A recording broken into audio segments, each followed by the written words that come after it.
Hello everyone, কেমন আছো তোমরা সবাই? চলে এসেছি নতুন একটা ব্লগ নিয়ে। আর আজকের ব্লগটা শুরুই হচ্ছে একটা গর্বরালা জিনিস দিয়ে। দেখো, আমি এরকম জুতো পরে রাস্তায় বেরিয়ে গেছিলাম। তারপর আমাকে একটা দিদি বললো, কি রে, ইন্ডিয়া পাকিস্তান জুতো পরে কোথায় যাচ্ছিস? আমি তারপর বাড়ি এসেছি, ভাবা যায় এক পায়ে বুট এক পায়ে কিটো। মানে আমি এতটাই অন্যমনস্ক হয়ে থাকি যে বুঝতেই পারিনি যে দু পায়ে দুটো জুতো পরেছি, তাও আবার আলাদা আলাদা রকমের। একই রকমের হলো একটা কথা। যাই হোক, রাস্তায় বেরিয়ে দেখতে পেলাম, মানে একটু মেন রাস্তার দিকে উঠেছি, এই বাচ্চা দুটো যাচ্ছে, ওদের সাথে আরেকটা বাচ্চা ছিল। ঘুরে ঘুরে তাকাচ্ছে তো ঠিক আছে, মানে যেরকম বলে না বড় ছেলেরা লাইন মারে, ঠিক সেরকম ধরনের কথাবার্তাই বলছিল। যে দেখ দেখ, হাতে ফোন আছে, এইটুকু মেয়ের ফোন আছে এর কাছে, তাহলে নাম্বার চাওয়া যাবে, এই তাহলে তুই গিয়ে চা। ও আবার ওকে ঠেলছে, তুই গিয়ে চা। তারপর যে দেখছে আমি ফোনটা উঁচু করে মনে হয় ভিডিও করছি, তখন গিয়ে বলছে কি চল চল বাবা চলে যাই। তারপর গিয়ে পালিয়েছে। মানে কি বলবো, আমার সাথে এইসব হয়েই থাকে। তো যাই হোক, আমার খুব হাসি পাচ্ছিলো যে এই স্কুলে পড়ে 5-6-এ, দেখে মনে হচ্ছিলো পিছনেরটাকে।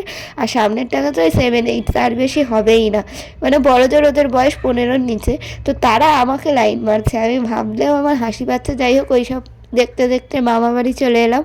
আমাদের তো বলাই হয়নি মামা বাড়ি কেন এলাম, কারণ আমরা আজকে যাচ্ছি গঙ্গা আরতি দেখতে বাবুঘাটে। মানে শুধু গঙ্গা আরতি না, ওখানে নাগা সন্ন্যাসীর মেলা না কি হয় আমি জীবনেও দেখিনি।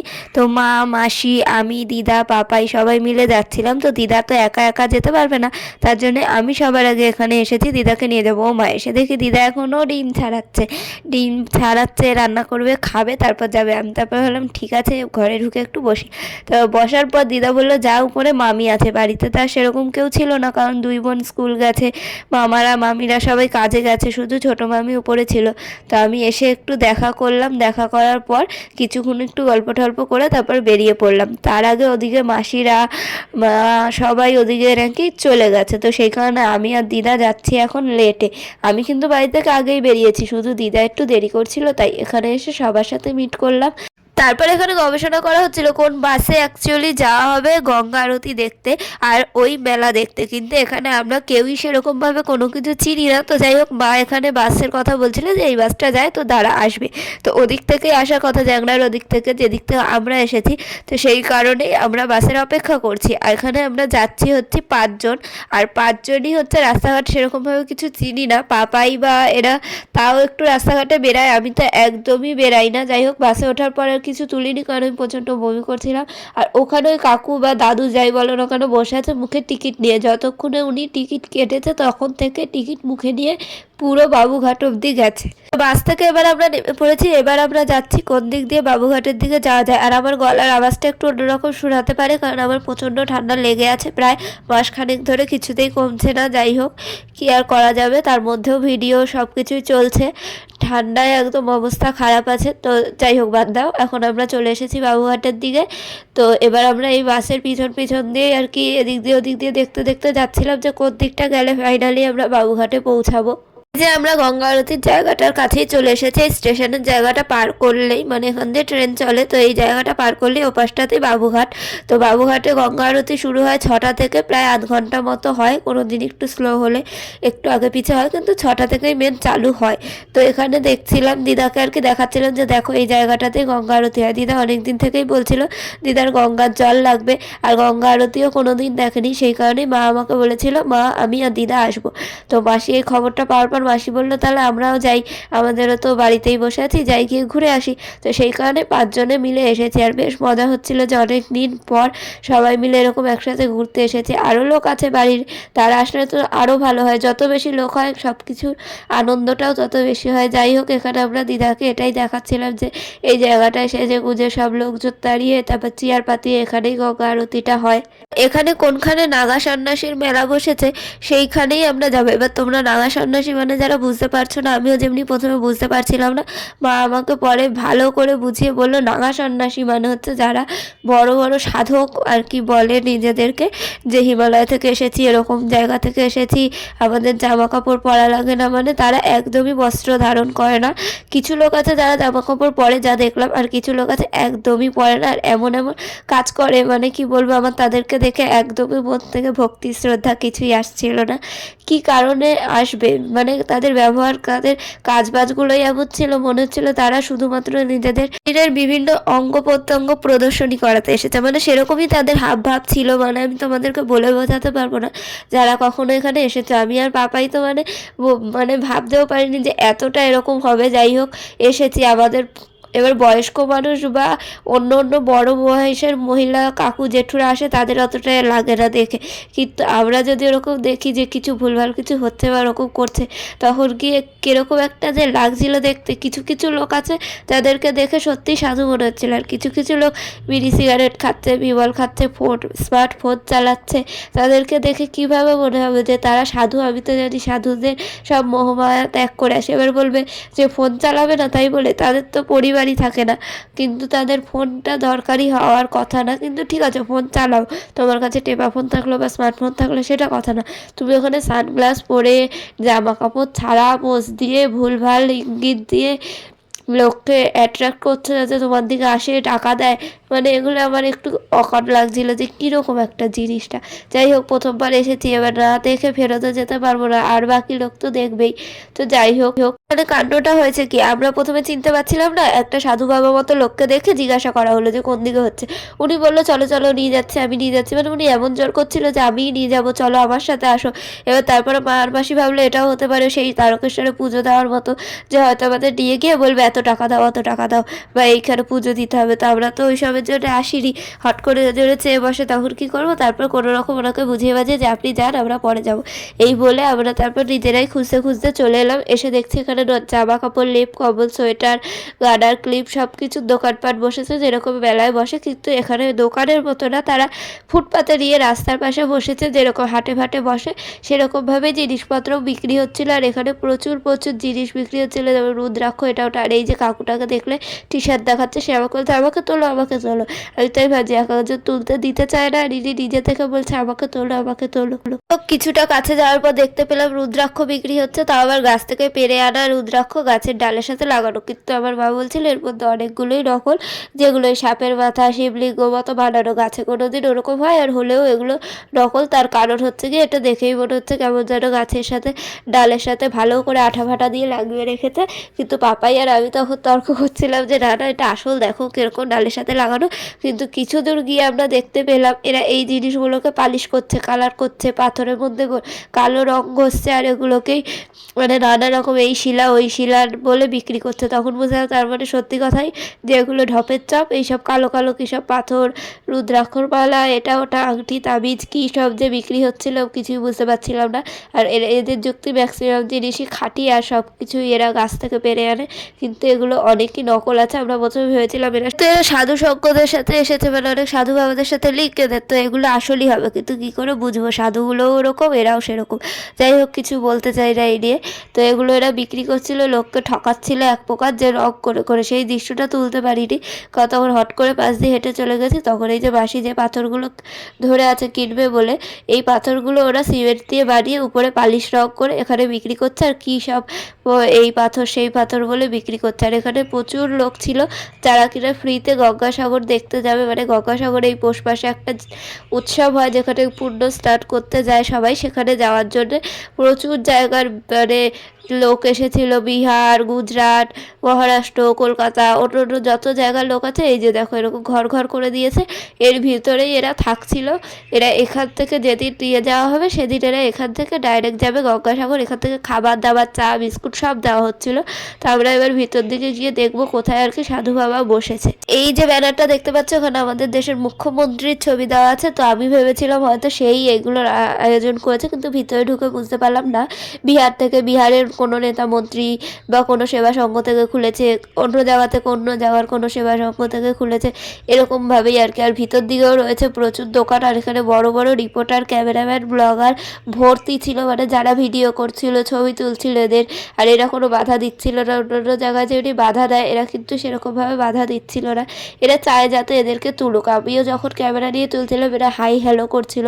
আর বেশি আমি এইসব ভিতরে তুলিনি, তার কারণ এরা এমনই আচরণ করছিল, ওটা যদি আমি ভিডিওতে দেখাই আবার ভিডিওই ইউটিউব থেকে উড়িয়ে দেবে। আর তার উপর এরা ছিল নির্বস্ত্র, মানে ইউটিউবে পুতুলকে উলঙ্গ করে দেখালেই ভিডিও ডিলিট। আর এখানে জলজান্ত বড় বড় মানুষ, তাদের দেখালে তো ভিডিও উড়িয়ে দেবেই। তো যাই হোক, অনেকেই দেখছিলাম ডাইরেক্ট এরকম দেখিয়ে দেখিয়ে ভিডিও ছেড়েছে ফেসবুকে। তো জানি না ফেসবুকে কিছু করে কি করে না, কিন্তু ইউটিউবে উড়িয়ে দেয়। যাই হোক, এখানে দেখো আমাকে কি দেবে বলছিল, তার উপর আবার হাই হ্যালো করছে, কিন্তু আমি আর যাইনি। সামনে লোককে ডেকে ডেকে ওরকম কি লজেন্সরা কি জানি না কি দিচ্ছিল, আর টাকা দিচ্ছিল। মানে ওই যে 10 টাকা 5 টাকা যে যা দেয়, আর ওই যে একটু মাথায় বাড়ি দিয়ে দিল, এটাই। আর এরা যে বলে না এদের ঠান্ডা লাগে না, এরা এই বড় বড় কাঠের গুঁড়ি জ্বালিয়ে বসে থাকে, তাহলে ঠান্ডাটা লাগবে কি করে। আমাকে বা এটাই বলছিল যে এরা সবসময় বলে আমাদের কোনো ঠান্ডা লাগে না, এই না সেই না, তাহলে এরা এত কাঠ জ্বালিয়ে যদি বসে থাকে এদের ঠান্ডাটা লাগবে কোথা দিয়ে। এখানে শুধু পুরুষ সাধক যে তা নয়, মহিলা সাধক রয়েছে, কেউ কেউ খুব বয়স্ক, কেউ কেউ আবার জোয়ান। দেখতে পাচ্ছ সবাই এখানে হাই হ্যালো করছে।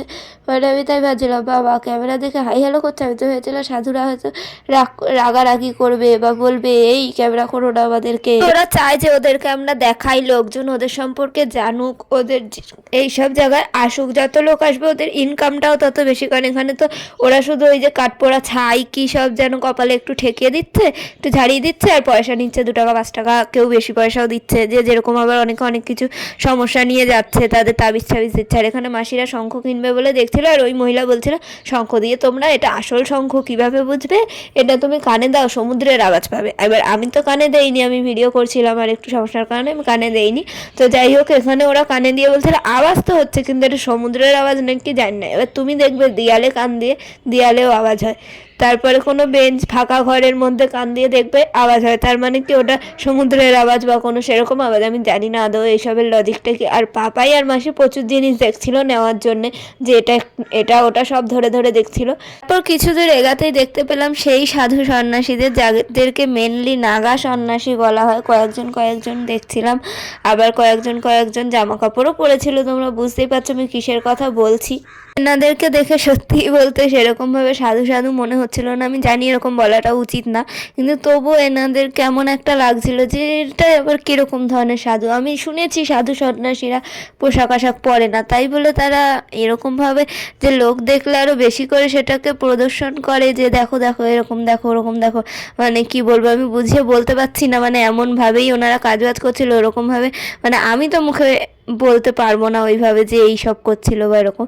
তো যাই হোক, যারা গেছো বা যাওনি গিয়ে দেখে আসতে পারো যদি তোমাদের দেখার ইচ্ছা থাকে। আমার তো এই ফার্স্ট এই লাস্ট, আমি আর জীবনেও যাবো না। যাই হোক, এখানে বাচ্চাদেরকেও দেখছিলাম যে বিড়ি সিগারেট বিমল গুটখা এইসব খাচ্ছিল। তারপরে বুঝলাম যে বিহারের থেকে এসেছে বা অন্য অন্য জায়গা থেকে এসেছে, সেখানে হয়তো এরকম চলেই। আর একজন ছোট বাচ্চা, তাদের কোলে আবার বাচ্চা, মানে তারা বিবাহিত। যাই হোক, এখান থেকে আমরা সিঁদুর কিনছিলাম ঠাকুরের। মানে মা আর মাসি বলছিল সিঁদুরগুলো ভালো মনে হচ্ছে দেখে, তো 10 টাকা করে লাল সিঁদুর, আর একটা হচ্ছে গেরুয়া সিঁদুর, যেটা আর কি বজরংবলীকে দেওয়া হয়। আর লাল সিঁদুর তো সব ঠাকুরকেই দেওয়া হয়, সেটাই আর কি নেওয়া হলো 2 জায়গায় করে। মানে হচ্ছে গিয়ে লাল সিঁদুর 2 জায়গায়, গেরুয়া সিঁদুর 2 জায়গায়, মানে টোটাল 40 টাকা সিঁদুর নেওয়া হলো এখানে ঠাকুরের জন্য। এটাই আমরা ওখানে গিয়ে কিনেছি, আর সেরকম কিছুই কিনিনি। এখানে সিঁদুরগুলো নাকি খাঁটি ওরা বলছিল, এবং মাও বলছিল না মনে হচ্ছে তো ভালোই।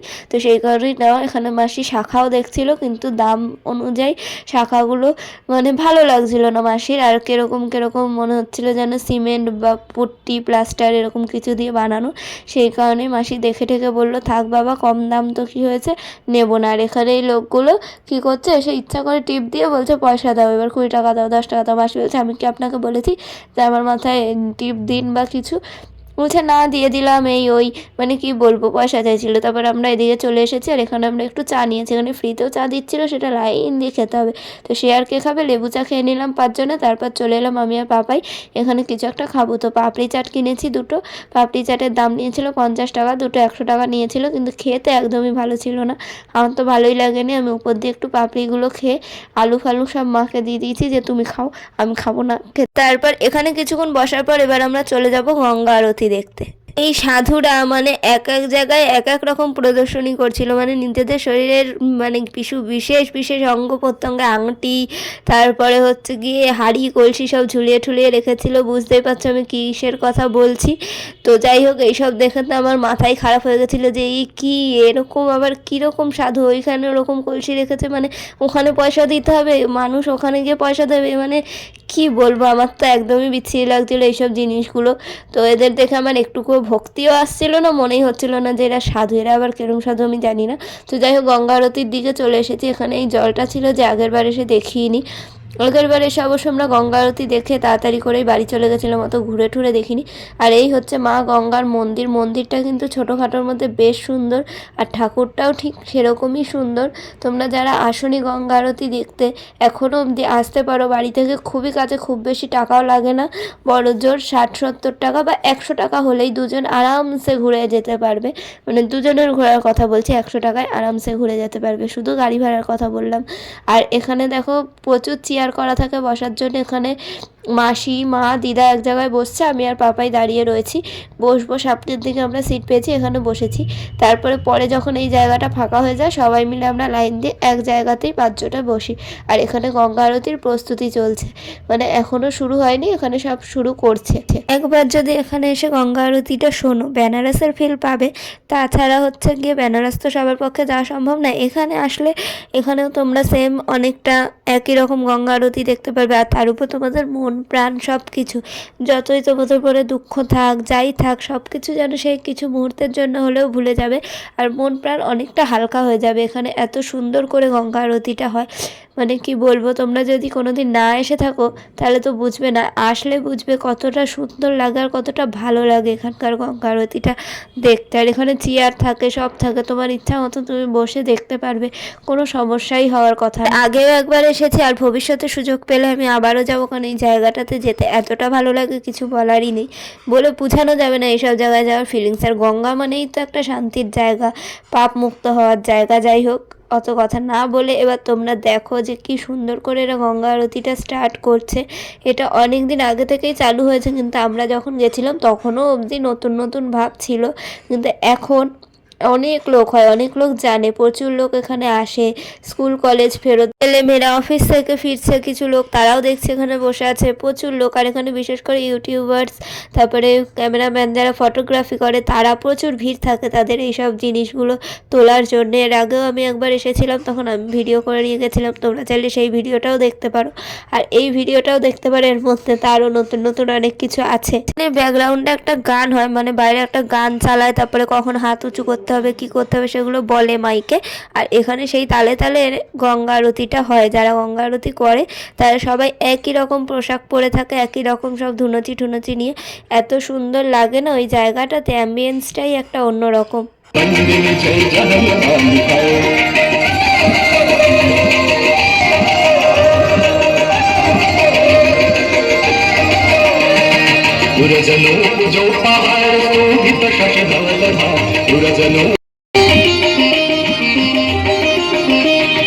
निज तटवसी विहंग जन तल चर पशुपतन निज तटवसी विहंग जन तल चर पशुपतन। মেন দিদা, যে কিনা কোনোদিন এই গঙ্গা আরতি দেখেনি, তাকে দেখানোর উদ্দেশ্যেই আর কি নিয়ে আসা। তো সেই কারণে তার দেখে তো খুবই ভালো লেগেছে, মানে দিদার রিয়াকশান আমরা যা দেখছিলাম ওখানে বসে বসে, দিদা সত্যি খুব আনন্দ পেয়েছে। আর বয়স্ক মানুষরা এইসব জিনিসগুলো একটু বেশি পছন্দ করে, আর এই জিনিসটা এতটাই সুন্দর যে একটা বাচ্চা, বুড়ো, বয়স্ক যাই বলো না কেন, সবারই মন থেকে খুবই ভালো লাগবে, আর মন থেকে ভক্তি আসবে এই জিনিসটার উপর, যে হ্যাঁ একটা পুজো হচ্ছে, একটা কিছু হচ্ছে। গঙ্গা আরতি মানে গঙ্গার পুজো, মা গঙ্গার পুজো করা হচ্ছে আর কি। এখানে সন্ধ্যা আরতি যেরকম আমরা ঘরে সন্ধে দিই, ঠিক সেরকমই এখানে প্রচুর লোক ছবি তুলছে, ভিডিও করছে, সেরকম আমিও করছিলাম। এবার আমি অনেকটা পিছন দিকে বসেছিলাম, আর আমার হাইট তো তোমরা জানোই, তো সেই কারণে যতটা সম্ভব আমার পক্ষে ততটাই ভিডিও করতে পেরেছি। আর এখানে বসে বসে তো আর সেরকম ক্লিয়ার ভিডিও উঠবে না দূর থেকে, তো কাছে গিয়ে যারা দাঁড়াতে পেরেছে ভিড়ের ঠেলে, তারাই ভালো ছবি তুলতে পারে। আর যারা বড় বড় ক্যামেরা নিয়ে আসে তাদের বিষয়টা পুরোপুরি আলাদা, মানে ডিএসএলআর বা কিছু।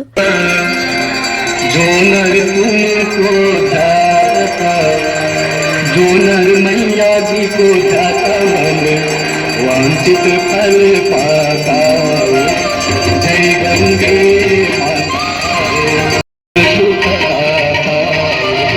जय गंगे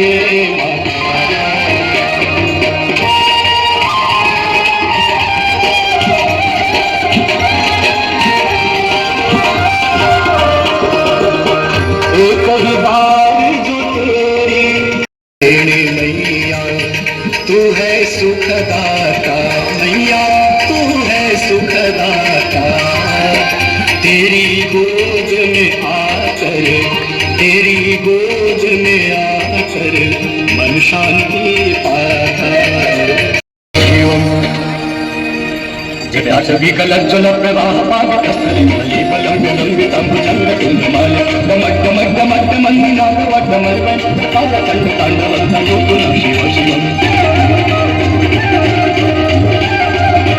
আমি এখানে গানের স্পিডটা একটু বাড়িয়ে দিয়েছি যাতে কপিরাইট না দেয়, তাও হয়তো কপিরাইট পড়ে যেতে পারে গানের জন্য, কিন্তু আমি ভাবলাম তোমাদেরকে পুরো ভালোভাবে ফিলিংসটা দেওয়ানোর জন্য যে ঠিক কীরকম অনুভূতিটা হয় আর কীরকম বাইরে গান বাজনা বাজে, সেটার জন্যই আমি গানটা তোমাদেরকে দিলাম একটু বেশি করেই, যাতে তোমরা বুঝতে পারো আর ফিলিংসটা বাড়ি বসেই নিতে পারো যে কীরকম অনুভূতি লাগতে পারে।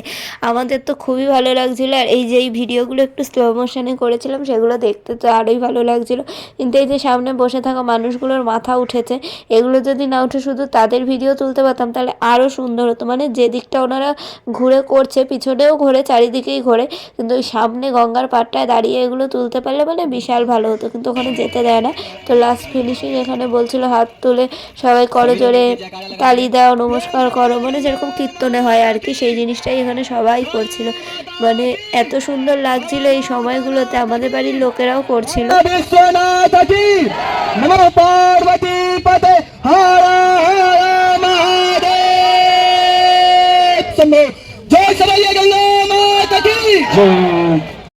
এবার কমপ্লিট হয়ে গেল, আর এখন আমরা যাচ্ছি হচ্ছে তাপ নিতে, মানে যেটা দিয়ে আর কি ঘুরিয়ে ঘুরিয়ে আরতি করছিল, পঞ্চপ্রদীপ বা যাই বলো না কেন আগুন ধরিয়ে, তো সেই জিনিসগুলো পঞ্চপ্রদীপ এটা নয়, এটা খানিকটা ধুনুচির মতো, তো এর ভিতর থেকে সবাই তাপ নিচ্ছিল, তো আমরাও তাপ নিয়ে প্রণামী বক্সে সবাই টাকা দিতে পারবে, তো আমিও কিছু পয়সা দিলাম, দিয়ে ওখান থেকে তাপ নিয়ে তারপরে আমাদের বাড়ির লোকের আসার অপেক্ষা করছিলাম, কারণ আমি ছুটে ছুটে এদিকে চলে এসেছি, ওরা এখনও আসেনি, তো তাই দেখছিলাম কই গেল, এই যে আসছে সবাই হেলে দুলে, আর সবারই যেহেতু হাঁটুতে ব্যথা, আমার মতো তো ছুটে ছুটে আসতে পারবে না, আমি আসছিলাম যে একটু ভিডিও নেব সবাই কিভাবে কি করছে। আর এখানে দিদা গেছে জল আনতে, তো জুতো পরে চাদর পরে যাচ্ছিল, কিন্তু তারপরে বললো দাঁড়া জুতোটা খুলে চাদরটা খুলে যাই তাহলে ঠিকঠাক হবে, তো তারপর চাদর আর জুতো খুলে দিদা গেছে জল আনতে। আর এই সময় ভাটা পড়ে গেছিলো, সবাই বলে যে জোয়ারের জল নিতে হয়, কিন্তু আমরা জোয়ারের জল মানে জোয়ার যখন এসেছিলো তখন ছিলাম ওই নাগা সন্ন্যাসীর মেলায়, তো তার দিদা নেবে এখান থেকে গঙ্গার জল বাড়ির ঠাকুরের জন্য, দিদা বড় একটা ড্রাম নিয়ে এসছে, কিন্তু দিদা পুরো ড্রামটা তুলতে পারেনি, ভরে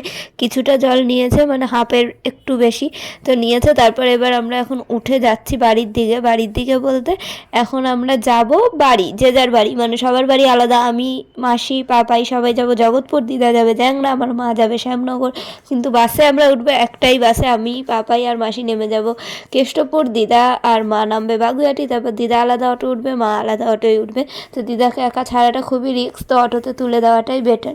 আর এখানে আমরা ঘুগনি খাবো ভাবছিলাম, তারপরে মনে পড়লো যে মাও নিরামিষ খাচ্ছিল সেদিন, আর পাপাই তো অল টাইম নিরামিষ, তো সেই কারণে ওটা খাওয়া যাবে না যেহেতু পেঁয়াজ দেওয়া ছিল। আমরা বাসে উঠলাম, উঠে আবার নেমেও পড়লাম, এখানে মা আর দিদাকে টাটা বলে আমরা যাচ্ছি বাড়ি, আর ওরাও যাচ্ছে ওদের বাড়ি। তো যাই হোক আজকে আমাদের খুবই আনন্দ হলো, খুবই মজা হলো, সবাই মিলে একসাথে ঘুরে। আর তোমরাও যাও গঙ্গা আরতি দেখে আসো, বাড়ির পাশেই গঙ্গা আরতি। আর আজকের ভিডিওটা যদি ভালো লেগে থাকে লাইক কমেন্ট শেয়ার সাবস্ক্রাইব করে দিও। সবাই সুস্থ থেকো, ভালো থেকো, আজকের মতো টাটা, দেখা হচ্ছে পরের ভিডিওতে।